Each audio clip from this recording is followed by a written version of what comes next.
A short live. A short live on... Ooh, a pigeon just flew right towards me in the car. It's nice. This is a short live on the truth of who we are. And on the truth of who we are, as much as I'd love to bring you lives from the great outdoors, I'm going to open my window. Oh, I locked it open. Open my window. And you can see wind blowing leaves, but not even that, it's the noise. So doing lives outside is not really possible here in Ireland most of the year, actually. It's great. Even with mics, it doesn't work. But I'm just going to spend some time with my horses now, taking care of them in the storm, which is brewing nicely. But the truth of ourselves, you know, what is that? And oh, it's such an active time. Truth of ourselves. Like, what is the truth of ourselves? So I'm an artist. My work is very orientated around the creativity, the flow of creativity, the creation of self, right? But in that, in the art world, we have, you know, different type of art, right? I'm just using art for an example. But in the spiritual world, we have different type of spiritual leaders. We have, in everything, we have a different type of everything. But what it comes back to for me, the values of truth is,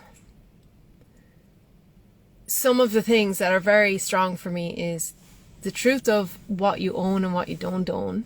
Very big, interesting one. So if you're a creator of something, own it, claim it. If you are not the creator, honor the creator, honor the person that's bringing that creation and magic. And I've talked about this definitely before, and that comes like, as much as I'm looking out here at an elderflower tree, you know, which has no berries or flowers this time of year. It's like, when you drink your herbs, even if it's in a packet that you bought in a supermarket or a restaurant, you know, honor where they've come from, the hard work, the person that grew them, the soil that grew them, the water that, you know, like, honor, like that honor, like, how do you honor that? And realize, like, oh, am I honoring really low vibration things? You know, like, going back to the packet, like, is it because I only buy something in a packet and I'm honoring this, and this is like honoring the tree that created the packet? Or, you know, it's like, really, when we think of honor and creativity and the two combined, like, how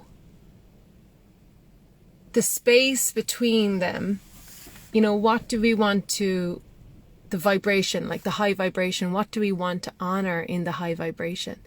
And the high vibration is a lot to do with what we choose to ingest, and that's information, that's our food, our drink, our medicines. And that even goes for master plant ingesters or fungi ingesters, you know, is what's the vibration of those medicines. So you're constantly, you know, with the word fortitude comes up. It's like, how can we create more that catalyst of holding and honor and spaciousness to kind of give quality and wealth and richness, and yeah, so really honoring ourselves in the truth. And that can be really interesting when we flip into shadow as well. The hypocrite, that word, the hypocrite, like, who knows that word, the hypocrite, or the controversial person, or I am a deep psychological person. I study psychology, I study the mind, I study our ways. I don't know, does everyone really do that? Is not probably to the extent that, likes of myself or people that study psychology, but you know, when you study it long enough, I don't think I'll ever become a psychotherapist, because I just have no interest in it, because I already feel very content with my level of psychological knowledge, and for me that is only one layer. It's the layer of the mind. But when you look at the psychological aspect with the spiritual aspect, with the actions of the body, the physical body, the environments, and then you look at, right, because this is what's missing often in psychology. There's like 50 million pieces missing, and it is one good piece, but it doesn't have the whole jigsaw piece. So when we look at that, this is what I'm talking about, the vibration. It's like, where's your honor in the truth of what you turn up to? You know, where's the honor? And for me, that's a really big piece of like where I spend my time, where I feel good in. As I was driving up here, it reminded me of there's this gorgeous place in West Cork, and I was driving and I wanted to record it, and anyway, it just wasn't working. The thing wasn't working, and in that moment there's this question of, should you just push into that, or surrender into the not working, or just accept what it is. It's not working and it's not meant to work. And this is also honor. Like, honor falls into a lot of different things, and that flips back into the true authentic thing. And I read from what's his name, I don't say it out loud enough, but Pablo's, one of his things recently was my biggest takeaway this year, which I don't know if it was his or just one of his sayings, probably his, was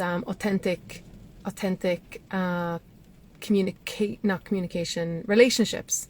And the ones that aren't working are not the ones that are meant to work. And I was like, yeah, that is totally it. And I found, like, for me, over the last 4 years, that huge wave, like when there's not like a reciprocal energy flow and a relationship flow, then the relationship just isn't there. Like, it's just not there. It's not meant to be there. It's just not a space that we're meant to nurture. So then this is going back to, what is authenticity? Like, are we having conversation and relationship to gain something? That's not really authentic.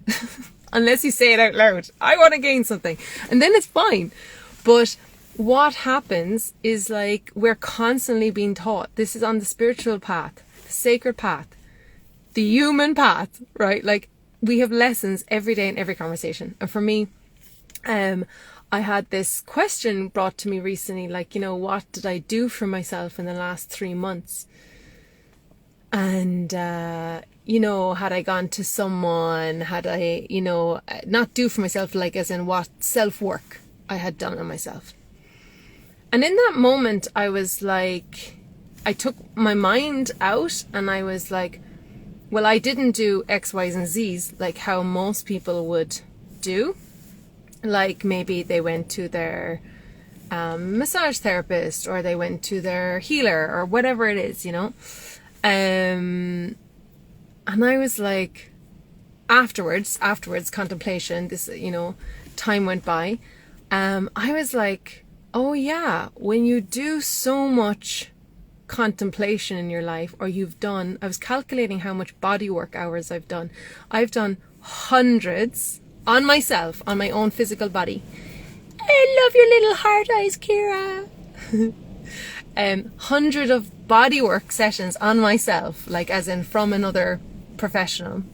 Hundreds of hours of psychotherapy on myself, like from another professional. So from a student or a receiver, I've received in sacred spaces. I've been sitting in, you know, hundreds of hours of sacred spaces. I've been sitting in 100 hours of master classes. I've sat in hundreds of hours, thousands and thousands of hours in nature. I've sitted in thousands of hours in dance. Like, you know, like when I start calculating all these, I have received knowledge and wisdom as a student, sitting on the fence of this, behind the wheel, not behind the wheel, but the passenger. I've been the passenger.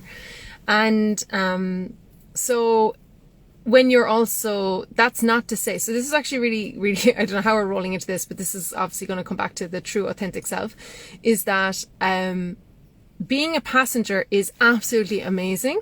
And then for me, obviously, I've been a practitioner. I've been a practitioner for, very long time, 20 plus years.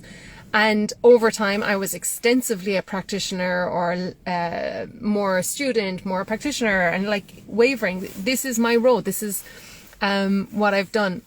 And over the years of doing so many works on myself as a student, and as a student, as a practitioner, not just a student of a workshop, I have come to more place now where I do less going to others to do my healing work, or less going outside myself to fix me, or less of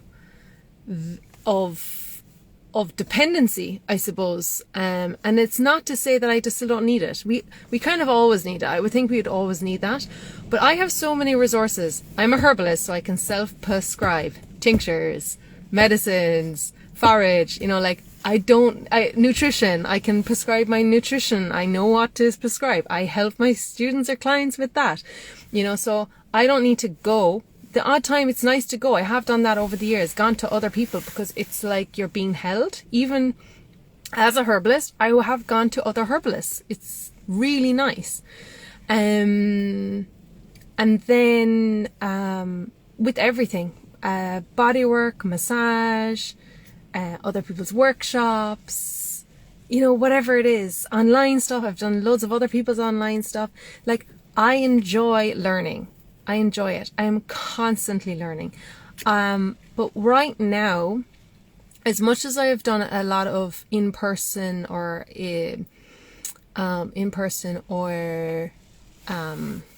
online learnings, my richness of my learnings at the moment, and I don't think we always have to learn, but maybe healing learning, I think for me it's always just like part of the journey, is coming back to myself and remembering the truth. So this year it does roll back into the true authentic self. And the last 2 weeks I've actually been feeling so good. And I always feel like they're those jigsaw pieces that fall into places. And I was reflecting on, when was the last time I felt so good? Like so good. Like, I feel good a lot, but like so good. And, and then you look, going back and looking, okay, when did I feel good? Why did I feel good then? And like, for me, to be honest, it always comes back to when I felt most, my North Star, or my inner pole of strength, like my inner strength was at its most inner balance, right? And it's not to say that when we feel SIHT, that it's not a bad thing, because actually it's like we're melting away, everything needs to just get out of us. And if any of you that have done a master plans and you're like purging of any part, or you're feeling terrible, like, or you're in the gym and you're feeling terrible, or I'm trying to think of all the you're just getting wet, you're just in Ireland, you're getting wet, and then you go into the house, or you're after the purge, like, there's just this sense of bliss that comes, and I love that. I always reflect on my end of my day. And so this is the rain that I would have not missed if I didn't do this live, by the way. I will be going out in this now in a minute, getting very wet. But anyway, this part of feeling the bliss, and the bliss, as much as I teach tantric work, and I have a whole, it'll be an 8-week program coming up in the new year online, which is all for the women that want to really touch in on that for themselves. But like, Tantra bliss, or Kundalini bliss, or expansive pure self. And what I feel when I think about it as a mind, to give an example, is the mind feels like light. The mind feels such a lightness, and it's like, and the body feels light as well. Yeah, it's funny how that just flicked into the dark. I love that stuff. So I am going to take a pause here, and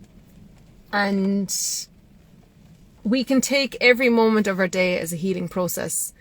And maybe you're already doing that. I'm actually going to say, like, maybe you're already doing that. Maybe you are actually already in deep process. But if you're noticing you're in a loop or you're struggling, that's when you need to call upon a professional, a friend, someone that understands what's going on, and to get that little switch up. And that, like, is super, super helpful. And sometimes it's just like a one induction and off you go again and you've just got it. But for others, it's like, it's a big process and they need just a lot of support. So yeah, it just depends on where we are. I have a lot of compassion for the people that just can't get in touch with the bliss again. I do believe it's possible. I do believe there's ways to get there. But I do understand there can be a lot of challenges in the way. And it's tough. You know, it's so important to say that. It is tough. And so if you're feeling like, God, I can't get out of the dark hole. It's like, well, how long have you been in the dark hole? Okay, it's a bit too long. Let's get out. Or maybe you're meant to stay in there a bit longer. And like, you're meant to experience this void. You know, the void is actually part of humanity. Yes. Okay, I'm going to embrace this lovely weather void, which I just actually kind of love. Like, it's making me excited, so I just want to leave you because, like, this is lovely, but like, that's really alive. And I love a bit of rain. If you know Lucas, he hates the rain. Like, he hates the rain. It's so funny. But I think it's his biggest teacher. And I'm always like, you moved to Ireland, you obviously like knew that you need to like get to learn the rain healing. It is so funny. Whereas I'm just like, oh, I actually don't realize, like, I actually find rain not as bad as other people, even though it's not the best experience, but it gives the bliss factor. Shlanta, everyone. Much love to seeing y'all and going outside now to get wet. See you, get wet. Okay, enjoy. Get wet, everyone. Get wet. Enjoy your day. Bye. True authentic self. Go back to that.